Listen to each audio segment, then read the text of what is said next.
In the last class, I had started off with why do we require, why do we need institutions? Then what is parliament about? In our country, we have two houses, two chambers of parliament, the lower house and the upper house. The lower house is called as Lok Sabha because it is elected by the common people, by the citizens of the nation, and Rajya Sabha, which is represented by the states. And for any decision, the majority is required, but Lok Sabha exercises more power on all the matters. Rajya Sabha जो है, it can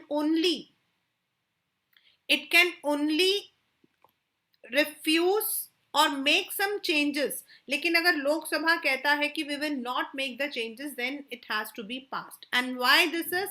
This is because the Lok Sabha consists of the representatives who are from the people's side.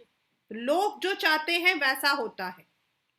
And Rajya Sabha के जो members होते हैं they are elected by the member of legislative assemblies, यानी कि उस state का जो गवर्नमेंट होता है वहां के जो मेंबर्स होते हैं उस गवर्नमेंट के वो लोग जो है राज्यसभा के मेंबर्स को इलेक्ट करते हैं. In Lok Sabha we have 543 constituencies, but for Rajya Sabha we have around 250, जिसमें 11 मेंबर्स, आपके 10 प्लस 2 मेंबर्स जो होते हैं they are nominated by the president of India. And ये कौन होते हैं? They are specialist from those fields like sports, entertainment, culture. And one is Anglo Indian. Anglo Indian क्यों? क्योंकि हमारे यहाँ बहुत सारे ऐसे लोग थे जो कि फॉरेनर्स थे, but they had settled down. So to give them the power, the Anglo-Indian का एक मतलब कि there is one seat, and thus Rajya Sabha consists of all the members who are representing their states. और हर राज्य का ऐसा जरूरी नहीं है कि if अगर हमारे इंडिया के अंदर 28 हैं तो सबके बराबर होंगे. The states which are having larger area like Uttar Pradesh, मध्य महाराष्ट्र, इनके जो मेंबर्स होते हैं वो ज्यादा होते हैं. एंड जो छोटे हैं लाइक दिल्ली, गोवा, इनके जो नॉमिनेशंस होते हैं वो 1 या 2 मेंबर्स होते हैं. राज्यसभा मतलब कि there are some specific issues जो किसी पर्टिकुलर स्टेट को बिलोंग करता है, then there should be a majority. And if in case किसी बिल में प्रॉब्लम आती है, बिल मतलब any idea, draft, then उस बिल को joint session of Lok Sabha and Rajya Sabha, joint session का मतलब होता है दोनों के जो मेंबर्स होते हैं वो साथ में बैठते हैं, and then there is a voting system which goes on, and once the majority is proclaimed then the bill is passed. और इस तरीके से लोकसभा एंड राज्यसभा दोनों जो है they have the powers. The next we have read in the last session was the executives, the one who executes. Execute मतलब जो काम को करता है. And we in our country have 2 kinds of executives, the political executives and the permanent executives. The political executives are all the members, the cabinet ministers, जिनको हम through the elections उनको हम इलेक्ट करते हैं. And the permanent executives are those who pass the exams like IAS, IPS, मतलब अलग अलग exams होते हैं, SSC, एंड देन उनको ट्रेनिंग दी जाती है उस फील्ड में and they work. Political executives 5 years के लिए हम उनको इलेक्ट करते हैं. आफ्टर 5 years अगर उन्होंने अच्छा काम किया है तो they might be re elected. But जो परमानेंट एग्जीक्यूटिव्स होते हैं वो जॉब करते हैं. So once they are selected through the exam, उनकी रिटायरमेंट, डेथ या किसी वजह से उन्हें नौकरी से निकाल दिया जाए या वो खुद निकल जाते हैं, तभी they leave the job. Otherwise they are there permanent. All the cabinet ministers, the prime minister, इनको हम पॉलिटिकल एग्जीक्यूटिव्स के अंदर लेकर आते हैं. देन वी हैड रेड कि हमारे यहां पर वी हैव एन इलेक्शन. जो पार्टी मेजॉरिटी में जीत कर आती है उसका जो लीडर होता है, he is elected as a prime minister. And this is done by the president of India. जो प्रेसिडेंट होता है, he will be sending the, he will send the invitation to that political party, and then prime minister, then his cabinet minister. We have three three kinds of ministers. The cabinet minister, जैसे आज अगर आप लोगों ने देखा हो, there was budget. तो the finance minister, the defense minister, the home minister, the telecommunication minister, इन सबको हम cabinet minister बोलते हैं. And whenever there is a meeting of the government, इन सबको आना पड़ता है. Then we have small ministers with independent charge. मतलब they are not required to come to all the meetings. इनकी छोटी छोटी ministries होती हैं जिस पर ये पूरा अपना कंट्रोल रखते हैं. And the third is Minister of State, जो कैबिनेट मिनिस्टर्स को असिस्ट करते हैं. The cabinet minister along with his team is called as cabinet secretariat. और secretariat के अंदर आपके वही permanent executives होते हैं जो इनको time to time जो है they help them to guide the policies. Now today we are going to start with the powers of Prime Minister. This particular question has come for 5 marks in your paper. Who is the Prime Minister? I have already told that Prime Minister is the leader whose party is elected in our country. लेकिन हमारे यहाँ जो Prime Minister है, he is also called as the head of the government. जो government rule कर रही है उसका जो हेड होता है वो प्राइम मिनिस्टर होता है. And he has lots of powers. और ये वाला जो पूरा है ये सारा आपका 5 मार्क्स में आता है. This time when I gave you the test, I saw many students had written the answers without points. भाई आपके ऊपर, अगर आपको मार्क्स नहीं चाहिए तो I can not do anything. You need to write it in points. First, he chairs the cabinet meetings. मतलब जितने भी जो मिनिस्टर्स होते हैं, जब they have to discuss about the policies for the people, तो जो मेन हेड होता है वो प्राइम मिनिस्टर होता है.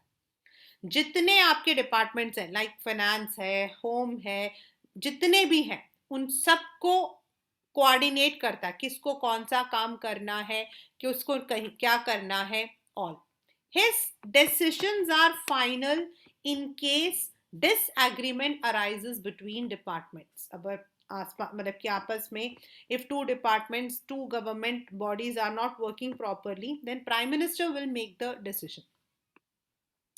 All ministers, he exercises general supervision. All ministers work under his leadership. The prime minister distributes and redistributes.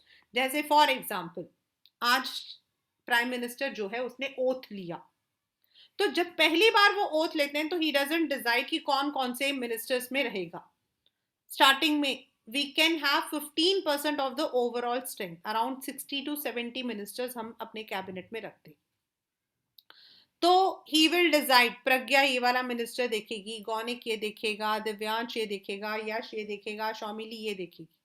लेकिन at a period अगर उसको लगता है कि the work is not done accordingly, या उनको लगता है कि इस काम को ये वाला इंसान ज्यादा अच्छा कर पाएगा, तो ही कैन रीडिस्ट्रीब्यूट. जैसे हमारे यहाँ पर Smriti Irani was the textile ministry, मतलब पहले वो HR मिनिस्टर थी, then there was some controversy, और HR मिनिस्ट्री जो होता है दैट डील्स विद एजुकेशन, तो कुछ बहुत बड़ी प्रॉब्लम आ गई थी. So the prime minister decided to redistribute her work, और HR मिनिस्टर कोई और बन गया था, and she was made the textile ministry. So in this manner एक जगह से काम लेकर दूसरी जगह पर देना, he can do it. He has the power to dismiss ministers. When the prime minister quits, the entire ministry quits. If the cabinet is the most powerful institution within the cabinet, it is the prime minister who is the most powerful. The powers of prime minister in all parliamentary democracies of the world have increased in recent decades. That parliamentary democracies are sometimes seen as prime ministerial form. Now, what is the meaning of prime ministerial form?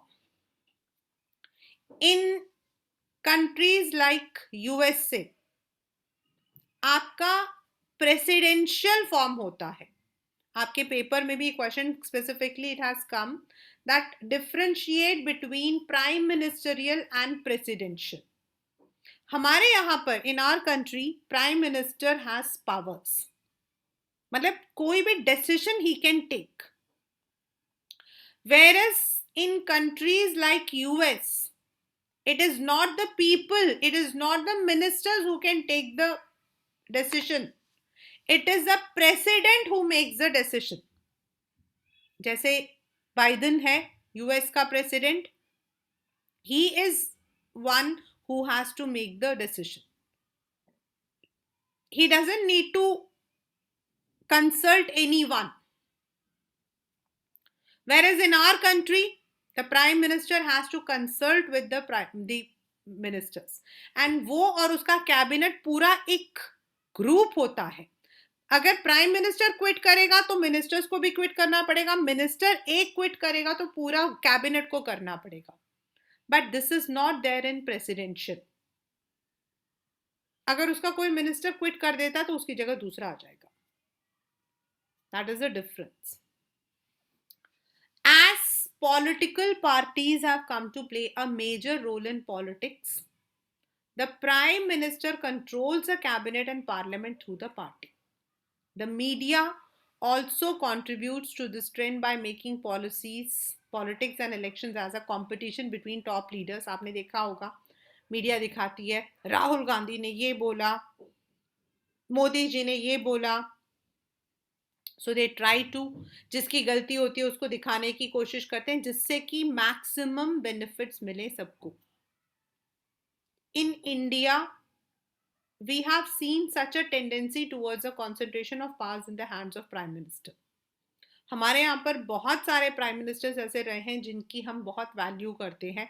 Like अभी current prime minister, personally I am not in favour of anyone, but he is very, it is said that he has a powerful word.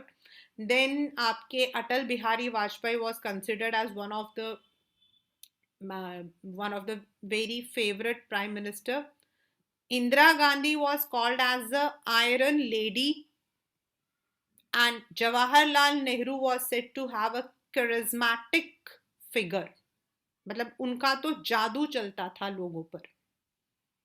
तो ये आपके कुछ हमारे यहाँ prime ministers रहे हैं जिनकी वजह से उनका कैबिनेट जो है उसको फायदा मिला है. Jawaharlal Nehru, the first prime minister, exercised enormous authority because he had great influence over the public. मतलब उनको जो है हम लोग बोलते हैं he had a charismatic figure. Indira Gandhi was also a very powerful leader.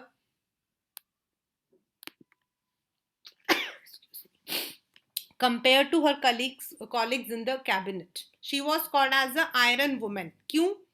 1960s में when women का बाहर निकलना भी मुश्किल था, उस वक्त में she was a prime minister and उन्होंने ऐसे ऐसे मतलब प्रॉब्लम्स को सॉल्व किया था which nobody else could have even thought.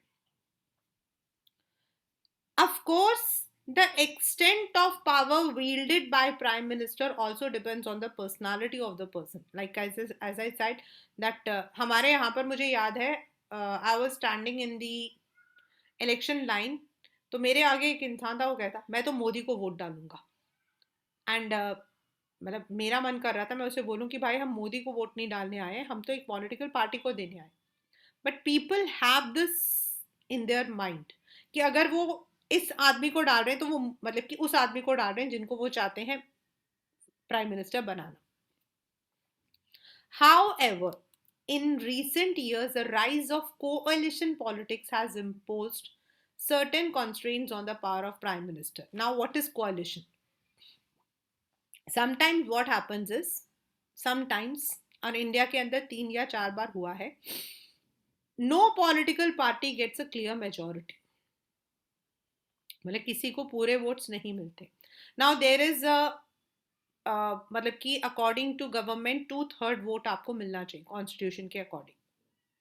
कई बार क्या होता है, they don't get the votes. अब देयर हैव बीन 2 एरियाज। एक चंद्रशेखर जी थे, हमारे यहाँ के प्राइम मिनिस्टर थे, he did not get a complete majority. Now दो रास्ते होते, वन आप किसी भी और पॉलिटिकल पार्टी को अपने साथ जोड़ लो, and if they are ready to give their अपने वोट्स की शक्ति को आपके साथ मिलाना चाहते हैं, then you can get the majority and you can rule. उसको हम बोलते हैं कोएलिशन, कोलाइड करना। मतलब मेरे पास 184 वोट्स हैं, 184। अब प्रज्ञा के पास 100 हैं और वो कहती कि मैम मैं आपको सपोर्ट करने के लिए तैयार हूं। So I will join the hands with Pragya, and because मेरे पास ज्यादा वोट हैं तो प्राइम मिनिस्टर मैं बनूंगी, लेकिन वो जिसको बनाना चाहती है कोई मिनिस्टर, उनको भी मुझे बनाना पड़ेगा। लेकिन इस वाले डिसीजन में प्रॉब्लम क्या आ जाती है, हमेशा डर लगा रहेगा यार अगर प्रज्ञा ने इस चीज के लिए मना कर दिया तो। सो कोएलिशन में बहुत ज्यादा प्रॉब्लम्स होती हैं। दूसरा होता है the president can call any political party to form the government, अगर क्लियर मेजोरिटी नहीं होती है तो, और ये दोनों ना होगा तो दोबारा इलेक्शंस होते हैं। दैट इज वाई आजकल क्या हो गया है, एक नया सिस्टम स्टार्ट हो गया है इन आफ्टर 1990s। कोएलिशन का नाम है अलायंस, ALLIANCE, अलायंस। अलायंस क्या है? बीजेपी का NDA, national democratic alliance, and Congress का UPA, यूनाइटेड प्रोग्रेसिव अलायंस। ये क्या है? मतलब इन लोगों ने बना रखा है कि हमें अगर क्लियर मेजोरिटी नहीं भी मिलेगा तो इनको जो है छोटी छोटी पार्टी सपोर्ट करती है, रीजनल पार्टीज। अगर बाय चांस बीजेपी को कंप्लीट मेजोरिटी नहीं मिलती है तो ये लोग जो है उन रीजनल पार्टी के वोट को अपना वोट मान सकते हैं। सो दस दे मतलब कि ये अलायंस हमारा फिक्स हुआ है। ऐसे हमारे इंडिया के अंदर देयर आर 3 अलायंसेस जो कि बहुत ही फेमस है। One is NDA, the current ruling government. The second is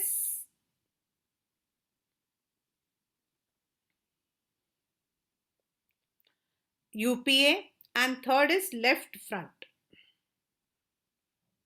So in this manner we have 3, मतलब वैसे 4-5 और भी हैं लेकिन ये 3 हमारे सबसे ज्यादा बड़े माने जाते हैं। Thus we also now have the alliance politics.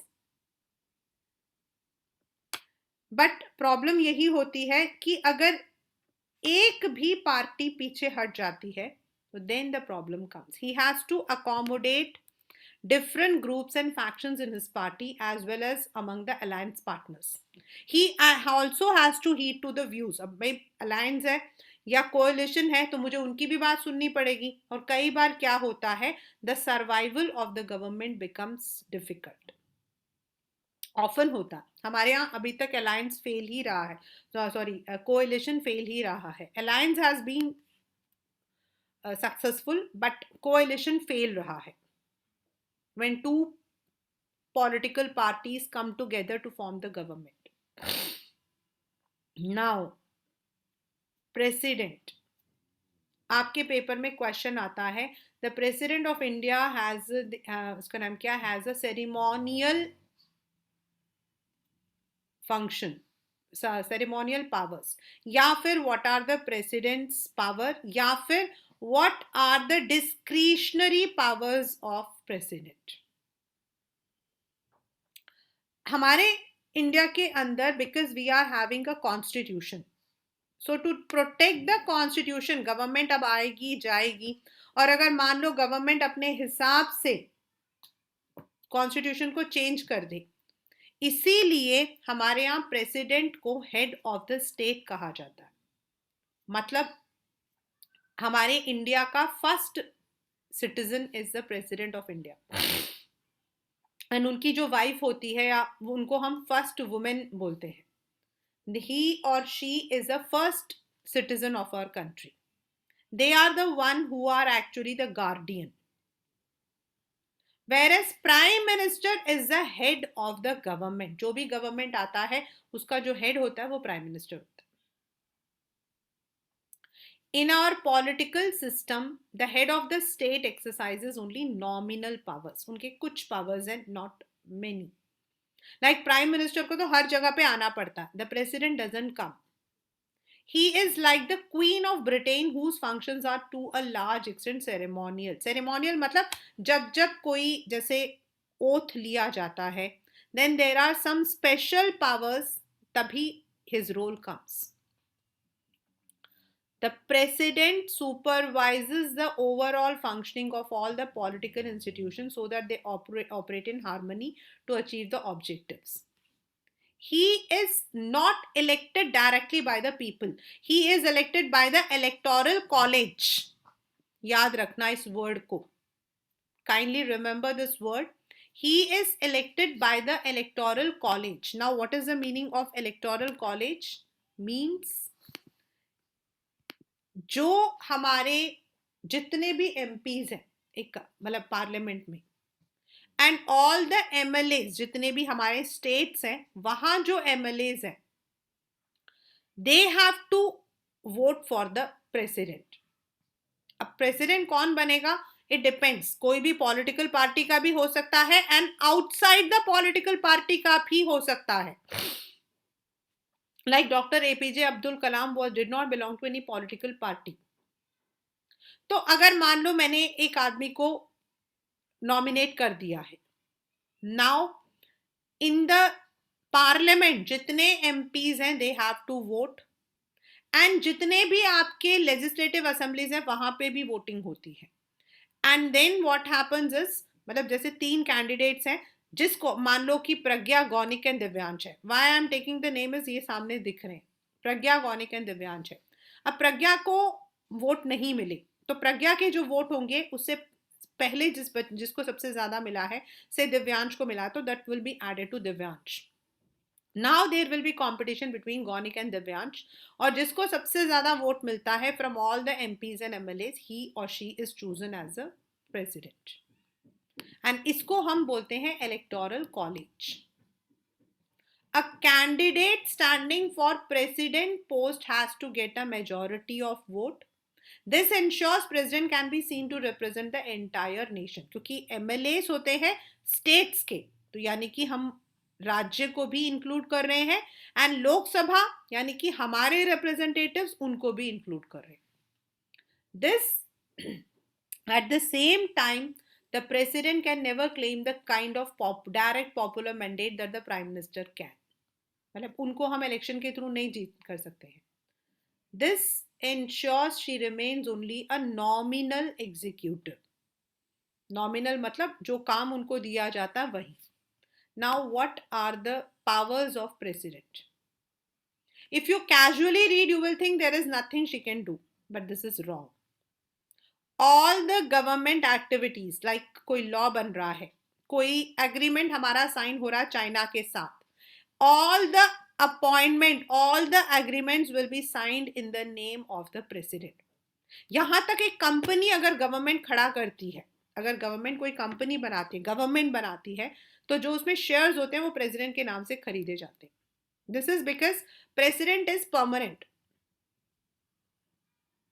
उनके पावर्स परमानेंट है। लेकिन जो प्राइम मिनिस्टर होगा वो 5 साल के लिए इलेक्ट होकर चला जाएगा, मतलब प्रेसिडेंट भी जाता है, but President's powers are permanent. All major appointments are made in the name of President. These include the appointment of Chief Justice, the judges of Supreme Court, the High Court, the governors, the Election Commissioner, Ambassador. लेकिन वो अकेले नहीं लेते हैं. He has to consult with the cabinet ministers. उनको cabinet ministers and then अगर मान लो chief justice को करना तो सुप्रीम कोर्ट के जो पुराने जजेस हैं उन लोगों के साथ कंसल्ट करना पड़ता है, and then he has to give the appointments. All the international treaties, जैसे मैंने बताया कोई ट्रेटी हमारी साइन हो रही है, जैसे इंडस वाटर ट्रेटी साइन हुआ था इंडिया एंड पाकिस्तान के बीच में for river water. Any agreement, bilateral agreements है, ट्रेड एग्रीमेंट्स है, they are signed in the name of president. and हमारे तीनों जो डिफेंस फोर्स हैं उनके सुप्रीम कमांडर भी वही है, supreme commander. but all these powers only on the advice of councils of ministers.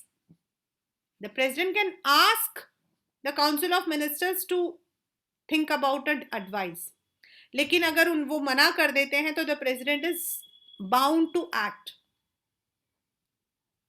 This is because president is nominal, लेकिन जो काउंसिल ऑफ मिनिस्टर्स हैं उनको लोगों ने सेलेक्ट किया है, इसीलिए लोगों की मत के लिए, मतलब उनको to give more power to the people, they have more powers.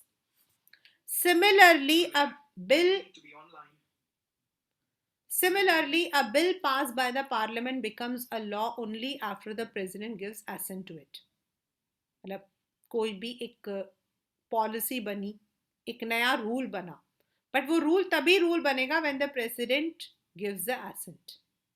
Now if the president wants she can delay this for some time, और इसको हम बोलते हैं प्रेसिडेंट्स प्रिवी पर्स। इनको मतलब कि हम प्रिवी बोलते हैं, क्यों? क्योंकि हमारे कॉन्स्टिट्यूशन में ये नहीं लिखा हुआ कि प्रेसिडेंट अपने पास कितने दिन तक उस बिल को रख सकता है, मतलब उनको हम वीटो पावर बोलते हैं। We call it as pocket veto, we call it as pocket veto. What is the meaning of pocket veto? मतलब अब प्रेसिडेंट ऑफ इंडिया है, रामनाथ कोविंद है, अब अगर कोई बिल उनके पास गया, ठीक है ना, राज्यसभा में तो वो बिल को 14 दिन रहना पड़ता है, लेकिन in the constitution it has not been mention president उसे कितने दिन तक रख सकता है। तो ऐसे हमारे इंडिया के अंदर बहुत सारी बार ऐसे, मतलब कि देयर हैव बीन इंस्टेंसेस जब प्रेसिडेंट के पास बिल गया, उसके बाद उन्होंने बिल को पास नहीं किया, गवर्नमेंट चेंज हो गई and that bill never became a law, because there is no constraint कि बिल को कितने दिन प्रेसिडेंट रख सकता है, और उसको हम बोलते हैं pocket veto. But if the parliament passes the bill again, she has to sign. मतलब उन्होंने वापस कर दिया, मैं नहीं साइन करूंगा, लेकिन दोबारा लोकसभा ने कहा नहीं इसको साइन करना पड़ेगा, तो he has to. Then that means there is, मतलब can she do anything on her own will? Yes. मैंने आपको बताया था अभी कि if there is no political party जिसको clear majority मिलती है, तो then the president can apply his mind, he can call any party and he can ask them to form the government. This is called as discretionary power. ये उनका discretionary power है। When no party or coalition get majority in the Lok Sabha, the president exercises her discretion. The president appoints a leader in her opinion, can muster majority, and can ask the newly appointed prime minister to prove majority within a specified time. हमारे India में भी ऐसे कई बार हुआ है. Secondly, आपके ऐसे law के अंदर, मतलब इन दी लॉ ऑल्सो, अगर किसी को फांसी की सजा मिल जाती है तो the president has the discretionary power to stop that. Nobody else can stop it, only the president can stop. So there are some discretionary powers जो वो यूज कर सकते हैं, but at the time of emergencies, not every time. Now, what is the difference between prime minister and presidential? I had already discussed. We will be doing it once again. Presidents all over the world are not equally always nominal. जैसे हमारे यहाँ तो he is the head of the state, तो जहाँ उनकी ज़रूरत पड़ती है वहीं हम लेते हैं. But in many countries, the president is state head also, head of the government also, like the president of US. Why? वहां पर क्या होता है, मान लो अभी जो बाइडेन को जाना है, मतलब उनका टेन्योर खत्म हो गया है, तो व्हाट विल हैपन इज, अब जो इलेक्शन होंगे ना, वो मिनिस्टर्स के लिए नहीं होते हैं. हमारे यहाँ होता है पॉलिटिकल पार्टीज के लिए. हमारे यहाँ पॉलिटिकल पार्टीज जो होती हैं, दे फाइट द इलेक्शंस, और जिस पॉलिटिकल पार्टी को सबसे ज्यादा वोट मिलता है उसका हेड हमारा प्राइम मिनिस्टर बनता है. लेकिन वहां हम डायरेक्टली उस इंसान को चूज करते हैं जिसको हम अपना लीडर बनाना चाहते हैं. So last time there was the competition was between Joe Biden and Trump. Trump हार गए and Biden became. So once he is appointed, मतलब once he is elected, then he personally chooses and appoints all the ministers. और जो उनका legislature है उसको हम कांग्रेस बोलते हैं. And he can veto any law. मतलब कोई भी लॉ को अगर उसने बोल दिया ये नहीं बनेगा तो the law will not be made. हमारे यहाँ ऐसा नहीं होता. हमारे यहाँ पर लोकसभा का जो लोकसभा एंड राज्यसभा की मेजॉरिटी वोटिंग मानी जाती. Most importantly, the president does not need the support of majority. मतलब अगर मान लो एक मिनिस्टर चला भी गया तो भी उससे कोई फर्क नहीं पड़ेगा.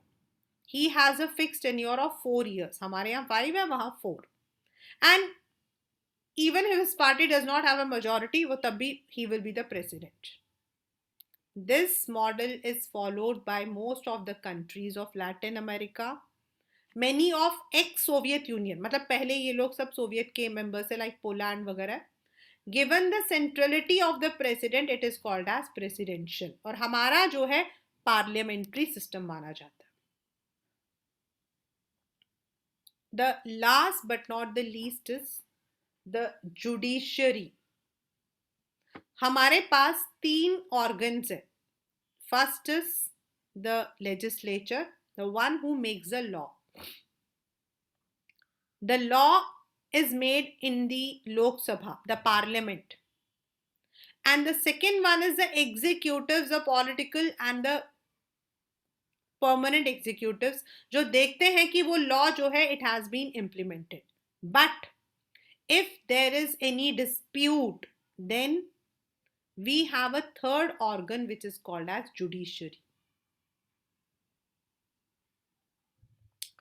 Now, what happens, हमने भी एक पहले पढ़ा था ऑफिस मेमोरेंडम. तो the Supreme Court had given a verdict which was accepted by everyone, and the verdict was Union versus Indira Sahani. मतलब कुछ लोगों ने जो है रिजर्वेशन के खिलाफ अपनी आवाज उठाई थी, लेकिन सुप्रीम कोर्ट ने कहा था कि जो लोग सोशली एंड एजुकेशनली बैकवर्ड हैं, if they show the proof, then we have to give them 27% reservation. लेकिन जो लोग creamy layers हैं, यानी कि those who are having money or power, they should not be. So what happens if there was nothing like Supreme Court, if there was no judge? अगर supreme court के जजेस को कोई भी अपॉइंट कर देता तो क्या होता? So that is why we have an independent and powerful judiciary. Independent, why? Because the members, The judges are appointed on seniority basis and powerful because they have the power to guard the constitution.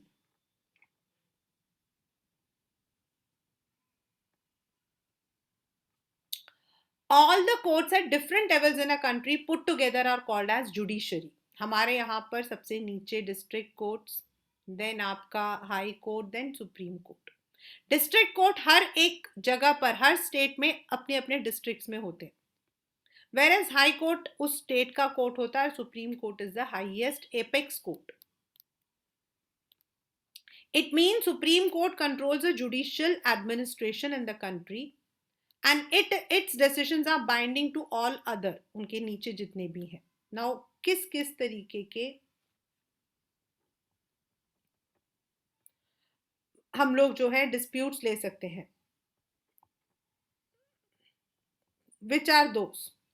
Between citizens of the country. आपने देखा होगा court में, मतलब अगर if the court has given some verdict, अगर if we are not satisfied and there are some cases जो हम सीधा सुप्रीम कोर्ट में डाल सकते हैं, but not all. First of all we have to go to district court, then to high court. मतलब there are some special cases जिनको हम directly high court में डाल सकते हैं, there are some special जिसको हम सीधा supreme. Between citizens and government,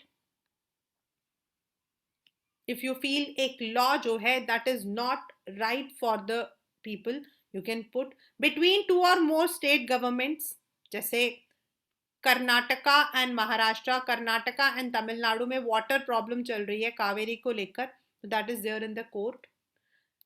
between governments at the union and state level, मतलब यूनियन गवर्नमेंट ने कोई रूल बनाया, स्टेट ने रूल बनाया, स्टेट यूनियन गवर्नमेंट का नहीं मान रहा है, the case can be taken to supreme court.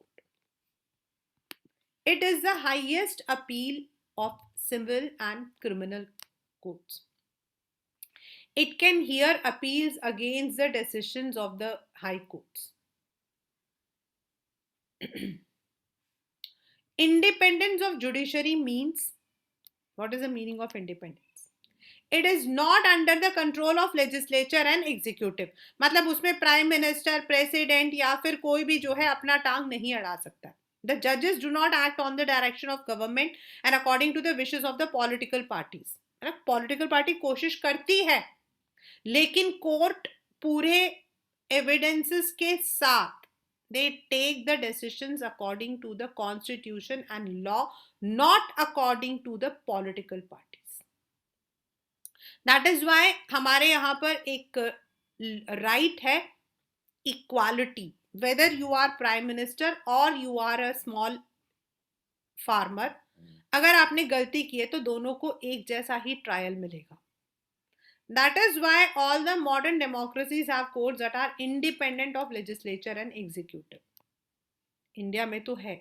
The judges of Supreme Court, ये पेपर में आता है, how they are appointed. मतलब अब एक सुप्रीम कोर्ट का चीफ जस्टिस है या जज है, he has retired. Then prime minister और जो सुप्रीम कोर्ट के पुराने चीफ जस्टिस हैं वो बताएंगे. नॉर्मली हम सुप्रीम कोर्ट के जो सीनियर होते हैं, मतलब मैं सबसे सीनियर हूँ, मेरे बाद एक्स है, उसके बाद वाई है, तो सबसे पहले मेरी बारी आएगी. बट हमारे यहाँ ऐसा भी हुआ है 2 बार जब एक्स को छोड़कर वाई और जेड को चांस मिल गया था. बट नॉर्मली ऐसा नहीं होता है. जो चीफ जस्टिस होता है वो नॉमिनेट करता है कि मेरे बाद I want this person to be the chief justice. तो then the president has to decide, but he will have the consultation with the cabinet minister and prime minister. It means the senior judges of Supreme Court select the new judges of Supreme Court and High Court. So political interference नहीं होता है. उनको select करने का, उनको nominate करने का जो power है, that is with the judges, not with the prime minister. वो सिर्फ सुनते हैं.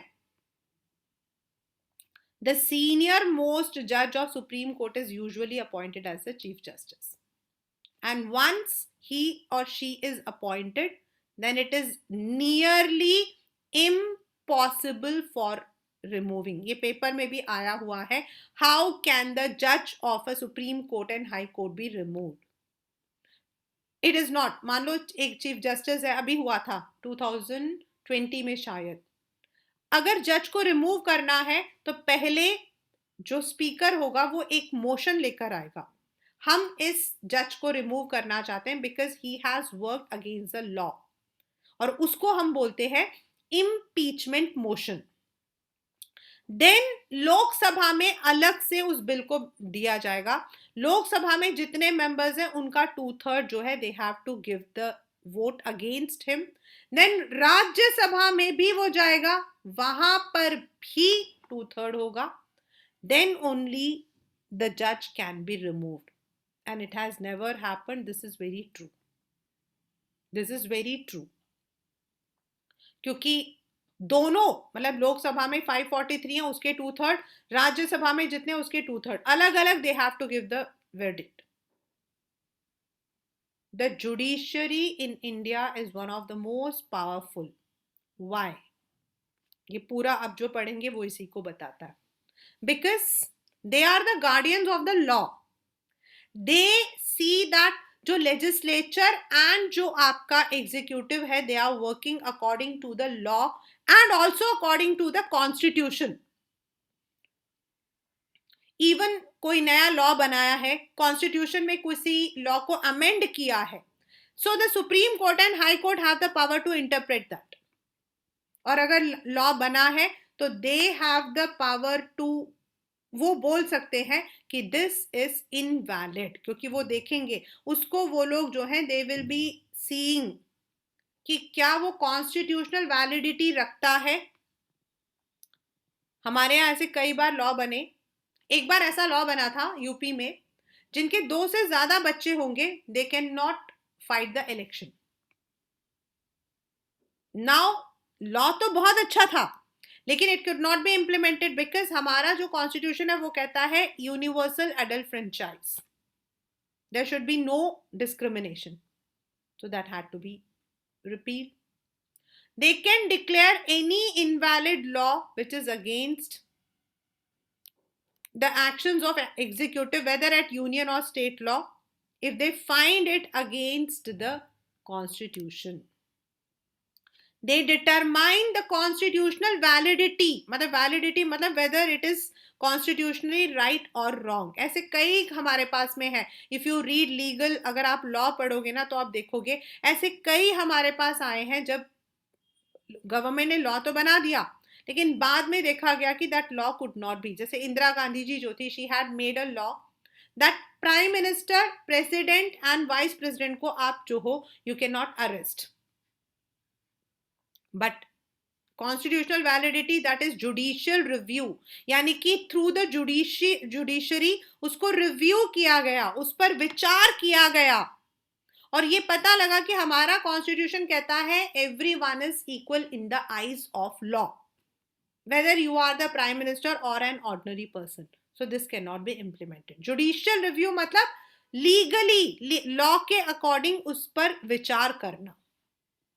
The Supreme Court has also ruled the core or basic principles of constitution cannot be changed by parliament. आप add करो, आप उसके अंदर amend करो, लेकिन basic जो है, जो हमारा कहता है secular, sovereign, मतलब कि फ्रेटर्निटी, जो हमारे बेसिक वैल्यूज हैं उनको, उनमें आप कोई चेंजेस नहीं कर सकते। जैसे इंडिया सेक्युलर है तो you can not call now India हम चेंज कर देना चाहते हैं, we want to make it one religion, हम नहीं कर सकते। Sovereign, the powers and independence of the Indian judiciary allow it to act as a guardian of fundamental rights. कभी भी हमारे राइट्स जो हैं, if we have the, we see that it is violated, तो देन हमारे पास एक हथियार है एंड उसको हम बोलते हैं PIL, पब्लिक इंटरेस्ट लिटिगेशन, यानी कि पब्लिक इंटरेस्ट का मतलब होता है लोगों के इंटरेस्ट के लिए। जैसे ऑड एंड इवन लगा था दिल्ली में, so many of the people put this litigation, PIL डाला कि भाई आप ऑड एंड इवन कर देते हो एंड यू ऑल्सो, तो हम लोग कैसे जाएंगे? This is not in the favour of public. कोई सीरियल आता है, कुछ भी, इफ उनको लगता है कि it is not in the favour of the common people, then somebody can contact the court and they can put the PI. The courts intervene to prevent the misuse of government power to make decisions. They check malpractices on the part of public officials. That is why हम लोग चाहे prime minister पर विश्वास रखें या ना रखें, president पर विश्वास रखें या ना रखें, हम लोग जुडिशरी में बहुत विश्वास रखते हैं. And this is because this is very true that in India the judiciary has always been in favor of the people, not in favor of political. मतलब ऐसे बहुत सारे हमारे पास मतलब है, there are many मतलब कि incidents when the government tried to take control, लेकिन टाइम पर सुप्रीम कोर्ट ने इंटरफेयर करके उनको किया. जैसे फॉर एग्जांपल अभी रिसेंटली मैं बताती हूँ, लास्ट ईयर क्या हुआ, मतलब कि my daughter was there in मतलब she was waiting for her exams. She had completed her मतलब सॉरी bachelor's. तो हुआ क्या कि हमारे जो काउंसलिंग है, काउंसलिंग मतलब होता है एडमिशन प्रोसीजर, वो स्टार्ट ही नहीं हुए. Then people they put the PIL in the legal court. मतलब बहुत सारे ऐसे प्रॉब्लम्स थी, कुछ क्लैरिटी नहीं थी. अभी यूजी में भी हुआ था, पीजी में भी हुआ था, मतलब अंडर ग्रेड्स के लिए भी हुआ था एंड पोस्ट. तो उन्होंने क्या किया, लोगों ने जाकर कोर्ट में बोला एंड कोर्ट जो है it issued the notice to the government that why you are delaying. So whenever there is some problem in that way, the people have this faith कि supreme court and high court जो है they work for the people and it has been. ये तो reality है. हाँ, हमारे यहाँ पर एक बात है कि जजमेंट्स आर वेरी लेट. कभी कभी तो इंसान क्या, उसके पूरी 2-3 पीढ़ियां चली जाती हैं फिर हम लोगों को मिलता है. लेकिन whenever there have been a proper jurisdiction, they have, मतलब jurisdiction होता है उनका एरिया, उनका एरिया. सुप्रीम कोर्ट का अपना कुछ एरिया है जिस पर दे कैन मेक, मतलब कि देर आर सम अपीलेट जो हम सीधा सुप्रीम कोर्ट में मिलते हैं. There are some jurisdictions for high court, for district court. whenever they have taken a proper decisions. So in this manner, if we look into the entire chapter, that is working of institutions, we come to know that no government, no country can work. अगर सारे काम पहले जमाने में होता था, राजा ही राजा होता था, वही उसी का मंत्री होता था, और उसी मतलब कि उसके बाद उसका बेटा होता था और वही मतलब कि जज भी करता था. But that system now can not be imparted, क्योंकि अब लोग करप्ट हो सकते हैं. वो लोग ऐसा मतलब कि they can make the loss जो उनको प्रोटेक्ट करे. And in democracy it is a protection of the people, not the protection of the leader. So we have हमारे यहाँ पर we have 2 kinds of power sharing, मतलब 4 हैं. Main आपका है horizontal, the executive, the legislative and the judiciary. ये तीनों बराबर हैं, they are check and balance. अगर लेजिस्लेटिव कुछ काम करता तो executives have to execute it. Executives अगर काम नहीं करता है तो लेजिस्लेटिव एंड आपके जो जुडिशरी है they have to give the punishment. Similarly अगर जुडिशरी है, अगर उसमें भी चीफ जस्टिस काम नहीं कर रहा तो इम्पीचमेंट इज देयर. तो they check and balance each other and each of them have independent powers, and that is what we call as working of institutions.